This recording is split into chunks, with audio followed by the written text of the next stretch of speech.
Hello, welcome to a shop talk video. I just want to preface that even though it is daytime and I look a little bit more put together, this is still a casual video, okay? Do not come at me. I have very simple notes and I didn't do a lot of research, and this is just me talking about my thoughts for like 20 minutes. So don't come at me. Hold your fingers. Put that comment away, okay? Okay. But I wanted to talk about today kind of what the best kind of marketing approach is when you have a small business. So obviously I have a small business, not obviously if you're new here, hello, welcome. I sell crochet flowers that I make, and I try to target the niche of gaming and anime flowers because that's what I like, and that's something that you can't really find anywhere else. Now I've approached my business with kind of a mix of the two approaches. I started out advertising my business just as like a small business, constantly using the hashtag small business, following all the different small business trends, because there is like kind of a community of people that all have small businesses, and they all have similar trends. And there's things like, here's how much I made every month as a small business, or here's how many orders I'm getting as a small business, or here are my small business goals. And it always revolves around kind of emphasizing the fact that you're a small business, which is fine. And I tried that approach for a little bit, and I slowly started to go into being more of like an influencer touch, a little sprinkle of influencer in there. There were a lot of influencer small business people that I really admired. And I mention these people like constantly throughout all my shop talk videos because these are the people that I want to become, but like in my own way. Like I want to be more similar to these people in some aspects. And so they're like my role models, so to speak. People like Uncomfy and Garbo, who doesn't have her pottery business anymore, but Garbo Zoo, and I guess kind of like Apple Cheeks and stuff. There's a lot of people that have their own small business selling like handmade goods that have a lot of video and content and just miscellaneous social media posts that are more just about them and don't have anything to do with their business.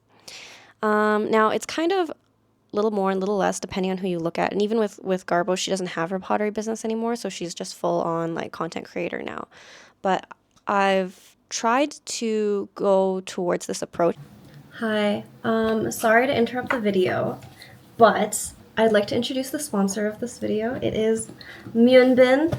Munbyn makes amazing, wonderful thermal label printers, which is pretty much what everybody uses to print shipping labels. Now, you don't have to stop at shipping labels because not only, sorry, we're doing an unboxing, but I couldn't open the box. Do they have a Bluetooth connection, so you don't need to wire anything to their label printer when you're printing stuff. They also print regular labels, so it's kind of a two-in-one. They have a lot of cute options. This one has hearts and also flowers. It's very, very cute. And you can print anything on it. Most people print like thank you or like little instructions, care notes, anything you want on those tiny little labels. Now, Munbyn generously gifted me a label printer to gift to a friend. And I do have a friend who's currently staying with us. His name is Jason. And he draws a lot of black and white art. And I was thinking, potentially, we could print that out on a label printer. So I'm going to set this up for him. It is purple. So, here's what it looks like. See, it's so sleek, so cute. And the labels come out of here and print out like this through the opening here. But let me set this up, I'll call him over, and then we will do the whole thing. My thermal paper. They also have colored ones, like pink and blue, but we slide these on the side, open it up, and then we'll slide this in through the bottom. And these are the, oh, let me show you, like this. And click that close.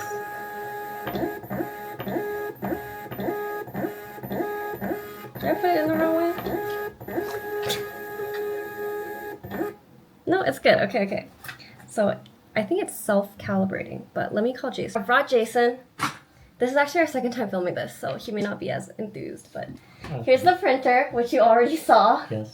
I set it up with the thermal printer paper, okay? But, so originally I told him it's like a shipping label printer, right? But look at this. So I went on Instagram. Where's my phone? This is Jason's Instagram. They haven't seen this yet because we're refilming it. Oh. But this is Jason. Here, you can follow him at lum_j. This is his art, right? It's pretty cool, right? You'll also notice it's all black and white. Yeah. So, if we go on my downloads folder, where I've already downloaded your photos from Instagram without your permission, Okay. let's try and print it out.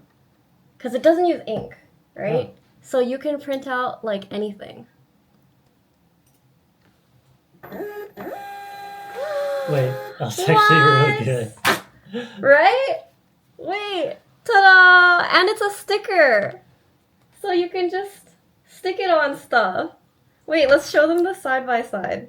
I didn't adjust the proportions, so it just stretched it to fit the 4x6. But what? You could technically cut it out to the shape too. You want to do another one? I've saved a couple. Let's do another one. That was pretty good. Wait, What? that was actually really... It's so fast too.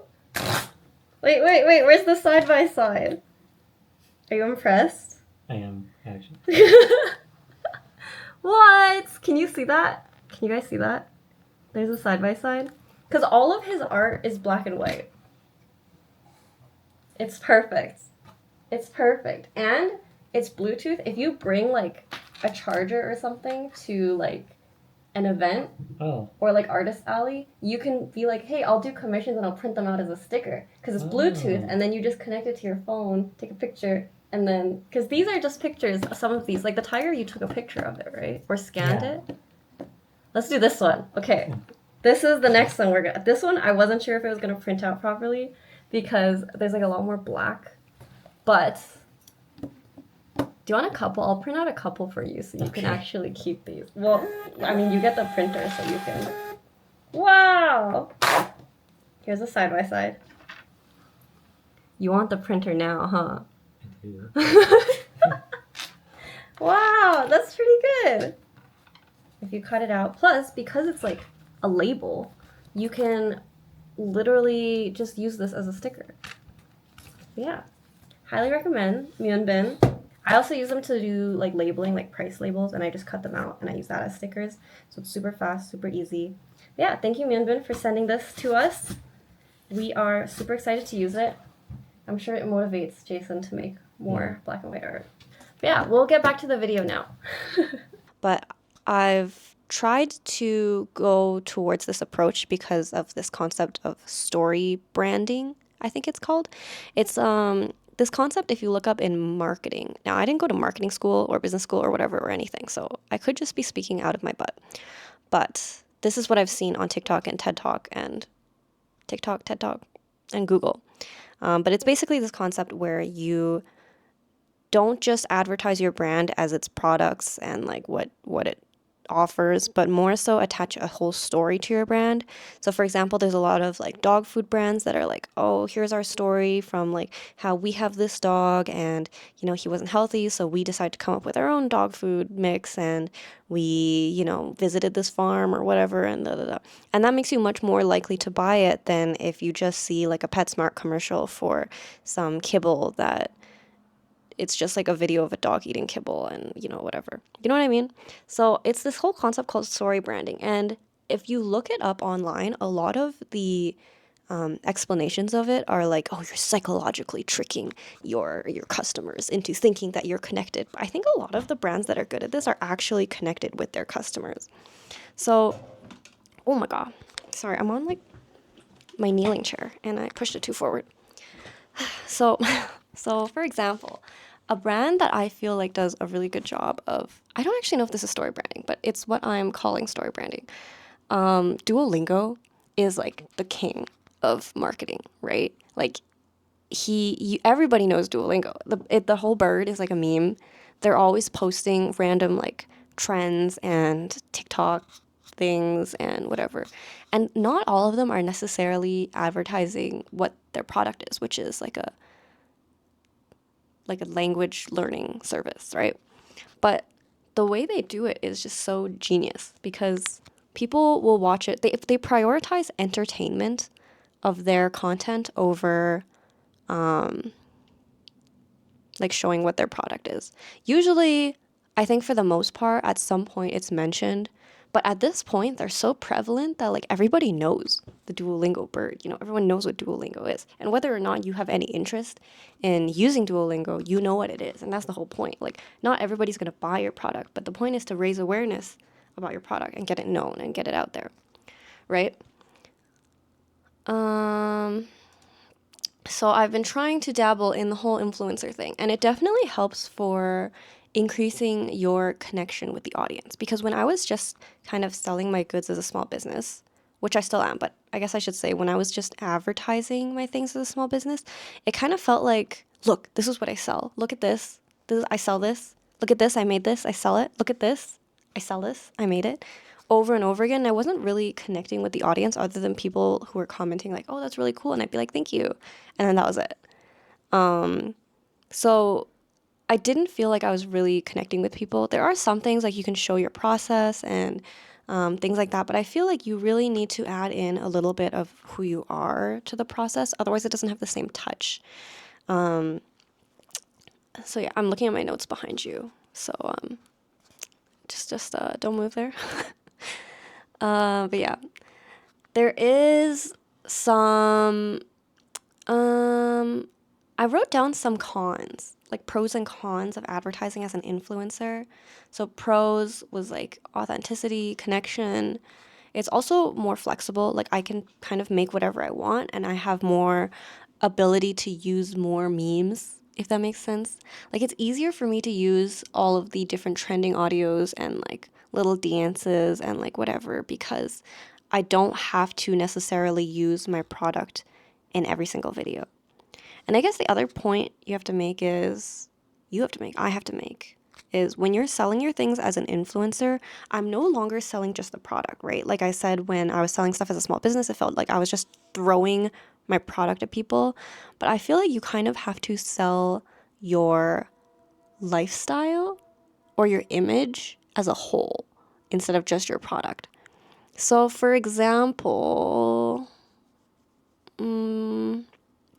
like if we look at Uncomfy, I feel like her products are very cute, very cutesy, very demure, very, they're just very dainty and cute and soft and matcha-y, and her image is the same as the products that she makes. Like her image is she's very, very dainty and cute and, she's very creative. And I feel like after seeing all the content that she makes, if I buy this product, I will also become dainty and cute and demure, does that make sense to you? Like it's kind of like it's not parasocial exactly, but I just feel like if I buy the product that she's selling, I will embody a little bit of what she represents. And I feel like that's important to have that kind of brand identity in your brand, in your shop, in your business. And it's easiest to create this when you are an immediately adjacent influencer who is representing it. I keep doing this hand motion and I don't know what this is, but so yeah, that's kind of why I went towards influencer and why I don't know if you can hear the train that's literally like across the river from my house. So there's that.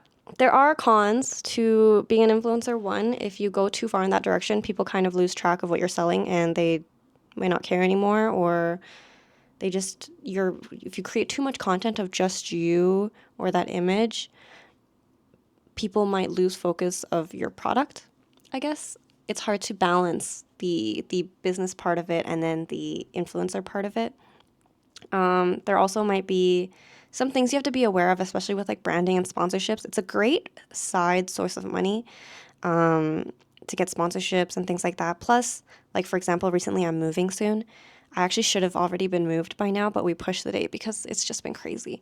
But there are certain brands that I have to look out that I shouldn't be sponsored by brands that directly compete with my product. So I get a lot of people that ask me if I want to do sponsorships for like gift type things, like flower boxes, preserved flowers, dried flowers, things like that. And obviously I should be saying no to those things because they directly compete with the product that I sell. So that's something that seems obvious, but at the same time you have to be aware of it. The good thing is I can get things like office chairs, desks, lamps. Actually, I think the lamp people ghosted me. They didn't want to sponsor me anymore for some reason. But things like that are beneficial and help you save money as a work from home type of business or whatever business you run, right? Now, what is the advantages of advertising as a small business, you might ask? Because I made influencers sound so great because you get free stuff. Also, I mean, I'm doing a mix, but it kind of depends on what kind of small business you have. I think also to note, it's kind of a trend right now to have a small business that is kind of advertised as influencery or meme is the other way to look at it if you look at it really informally. Oh, Taku, can you not do that? Oh my god. Oh, never mind. My bra is on the bed, but I'm hiding it. I just realized I have like a little pile of laundry, but it's directly behind me so you can't see it. Taku, that's the train. Can you leave it? It's just the train. All right. What are the pros of advertising as a small business? Now, the three main things. It's super professional and it's very targeted and it's very consistent. Okay. So when you advertise yourself, your small business, and you stay within the realm of being a small business, maybe you don't like showing your face or you don't like showing you just want to show your product, you get a very targeted audience of people who specifically are interested in just your product. And that can be good as well. I'm not saying that that's not good. It does. I think the primary con is that you might not be as connected with your audience, and you might not create. It's not as easy to create that story for the story branding as if you literally put yourself in the middle of it and you're telling your story. But it's not impossible, and I don't think it's necessarily a bad thing. For me, I found that it's more fun to mix the two. Also, I honestly, I just think it's the trend right now. I think you just do whatever the trend is, and then you'd be more successful than if you just try to do one or another. I mean, that's pretty much it. I should note that as somebody that's been doing both things, there have been instances where I had one reel go viral, and it was just me crocheting with my friend. Let me pull it up. It got like literally millions of views on multiple platforms, and it was the first time that I really had something go viral. And it was me showing my friend how to crochet, but then we kind of made it in that format, like, oh, this guy on the plane kept staring at my crochet. This is the TikTok. You can't hear it because I don't have the sound on. Also, the sound got removed, so I had to replace it. But it's just like me showing him how to crochet. And it's content that revolves around crochet and me crocheting, which is kind of the influencer side of it. But it actually promotes nothing about my small business, other it just promotes like me, I guess, as a person. And I got a lot of followers from that, but the conversion rate, if I look at a graph of like my Shopify and how many sales I was making, it did not go up, like marginally went up. Like I think I maybe got like a handful of sales from that, like millions of views. So the conversion rate was really bad. And that's something you have to consider too. On the one hand, it's like, oh, you know what? Anything that gets people to follow you is good because eventually they'll see your product. But on the other hand, it's like, why are you wasting time and making content that's not going to directly promote your products and your business and translate to sales? And even now, I think it's been like 2 months since that, because we made that on the way to LA for Anime Expo. And my online sales have not seen any kind of prevalent increase, or there's nothing notable that's come out of that. So that's something to note as well. It's not necessarily, like, if you're pretty strapped on time and creating content is not as easy for you, I feel like it's not necessarily the way to go, because you are putting so much time into creating stuff that doesn't necessarily translate to sales, right? So it's up to you. For me, I also like doing influencer stuff because I don't know how long I can keep selling these things for and how long I can keep making stuff and whatever. So if I eventually turn into, which I will, it's not if, when I eventually turn this whole business into just selling patterns, I will basically just be a strict like content creator with a side of small business. And hopefully that will create enough income for me to survive. So that's something to note as well. Again, it's different for everybody. I don't want to like, don't treat this as advice. Like, I'm not telling you to do one thing or do another thing, but I think it's something to consider. I don't know, because a lot of people who go into having a small business, we don't necessarily have a background in business, right? Like, I come from medicine and science and biology and all of that, and I didn't learn anything about marketing. It's all stuff that I have to Google myself and mostly just look at what other people do and how other people find success and then copy them, right? So this is something I've noticed. And yeah. I feel like this isn't as rambly. I don't know, maybe my brain isn't as psychotic as it is like at nighttime. I probably shouldn't say that. It's not as crazy as it is at nighttime and unhinged. But yeah, even to today, I'm still getting a lot of comments every day on that reel, and that I uploaded it to shorts too, and it also got a lot of views. The good thing about shorts is I can actually make money off of it. I can't make money off of any videos or content that I post on Instagram unless it's a sponsorship. And yeah, it does plug up my whole notifications thing because I get so many comments, and a lot of them are kind of racist and unhinged and rude, but it does plug up my notifications and make it harder for me to connect with people. Ooh, actually, the other thing I've noticed for Instagram is after that video, I got a ton. I think I got maybe 10K followers from that one reel. Now, the problem is now that I have all of these followers, my engagement rate is technically lowered. So previously, when I make reels, when I go to insights and it shows you like followers versus non-followers that it shows that video to, it was like 50-50. But now it's only showing my content to my followers and not to people who don't follow me. And I think that's because it's confused. The algorithm is now confused as to what kind of people are interested in my content. Because that video went viral and it got to so many different audiences, now it can't pinpoint what kind of audience likes my content. Does that make sense? I don't really know. I could also just be making this up because nobody really knows how the algorithm works. I'm also realizing right now, the laundry, that this background is really cute and I'm going to miss it when I move. I think this might be one of the last videos that I make in this room. So it's going to be really chaotic. It's all going to happen in 3 days, the whole moving process. So I've been slowly packing and everything's pretty much done except for my work area because I still have stuff to do and videos to film and just miscellaneous things. So I can't pack everything up quite yet. But yeah, the dogs are going to miss it, but they're going to have a really big backyard. Right now we live in a townhome, so there's no yard, and it's, to be honest, it's pretty big for what it is, but this room always gets insanely hot because it's a huge south-facing window, and we basically never open this because it just gets so insanely hot. The air conditioning does not reach the top floor. But yeah, thank you guys for watching. This is my ramble for the day, for the week, I guess. Hopefully I'm not too delayed on making videos once I move. I really want to do a new office tour. I've seen the room that my office is going to be in, and it's literally the size of this room. It's literally a whole, actually, I think it's a little bit smaller, but it's a whole bedroom just for my office, and I'm so excited. I've already bought stuff to deck it out, and I think my current desk, I'm going to use it as a packing desk. Really trying to manifest the necessity of a packing desk right now. But yeah, and I'm gonna have a huge yarn storage area. It's gonna be great. I also may have, actually, I don't know. I saw one of these giant flower stands on Facebook Marketplace, and I really want it. They posted it for $150, and usually they go for $400 to $500. So I asked the lady if it was available, but somebody's supposed to pick it up on Tuesday in a couple days. Hopefully they don't show up or they forget, because then I get it. Don't know what I'm gonna do with that. It's huge. I can't bring it to markets. I think it's just gonna be displayed in my office, but I really want it. It's a dream to have one of those. I feel like a real florist. But yeah.